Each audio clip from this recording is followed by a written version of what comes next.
often than not, a lot of people, they make two mistakes. And if I may, I treat this as a mistake. It might not be. So please, I apologize if I'm saying something that you don't subscribe to, right? The first thing is that, when we take up any new opportunity or any new job, day one, and you don't have to accept what I'm saying, or you don't have to agree with me, or you don't even have to acknowledge what I'm saying, but go deep down in your heart, look at your soul, search it, and relate to yourself, is day one, when we take up a job, day one we start thinking, what's next?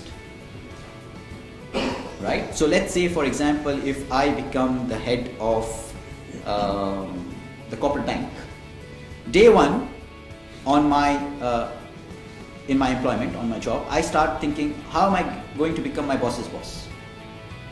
Human instinct, right? We always want greater things for ourselves. And in the process, what we do is we stop focusing on what we have to do for this current job, because we've already started to look at what is next, what is beyond this. So when I started,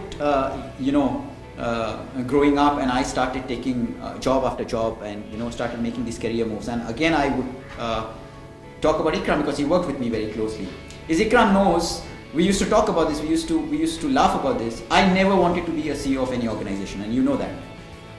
It was because I had a task in hand and I wanted to focus on that, and whatever else follows, everybody is ambitious, everybody wants to become successful. So whatever else follows will play, life has this very funny way of putting everything in place, right? It's a maze that works itself out. Hindsight is a luxury, right? So you may think that I'm looking back and I can say that everything was perfect. It was never perfect. It was never perfect, and people in this room can relate to what I'm saying. So the mistake that most of us do as professionals is we start to go the next step, even before we've taken the first. So that's the first thing that, in my opinion, we should not do. We should look at focusing on what we have in hand. The second thing that we start doing is sharing our personal vision with everyone. Sharing our personal vision. One, you have a strategic vision for the organization that you work or the department that you lead. And second is your own personal vision. We will spend 1 hour here together, and you may do whatever it takes to bring out my personal vision, but I will not tell you what my personal vision is. Why? It's because it's a very closely guarded secret. Not because I feel that you will go and take my personal vision, or you will, you will achieve that even before I do. It's because you will not understand what my personal vision is. No two people are the same. Everybody is unique.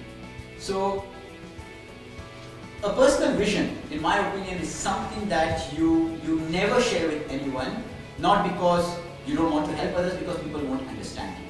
Steve Jobs actually made this mistake of sharing his personal vision with the world, and his personal vision was, I want to change the world. What did the world do? The world said, he's a crazy leader.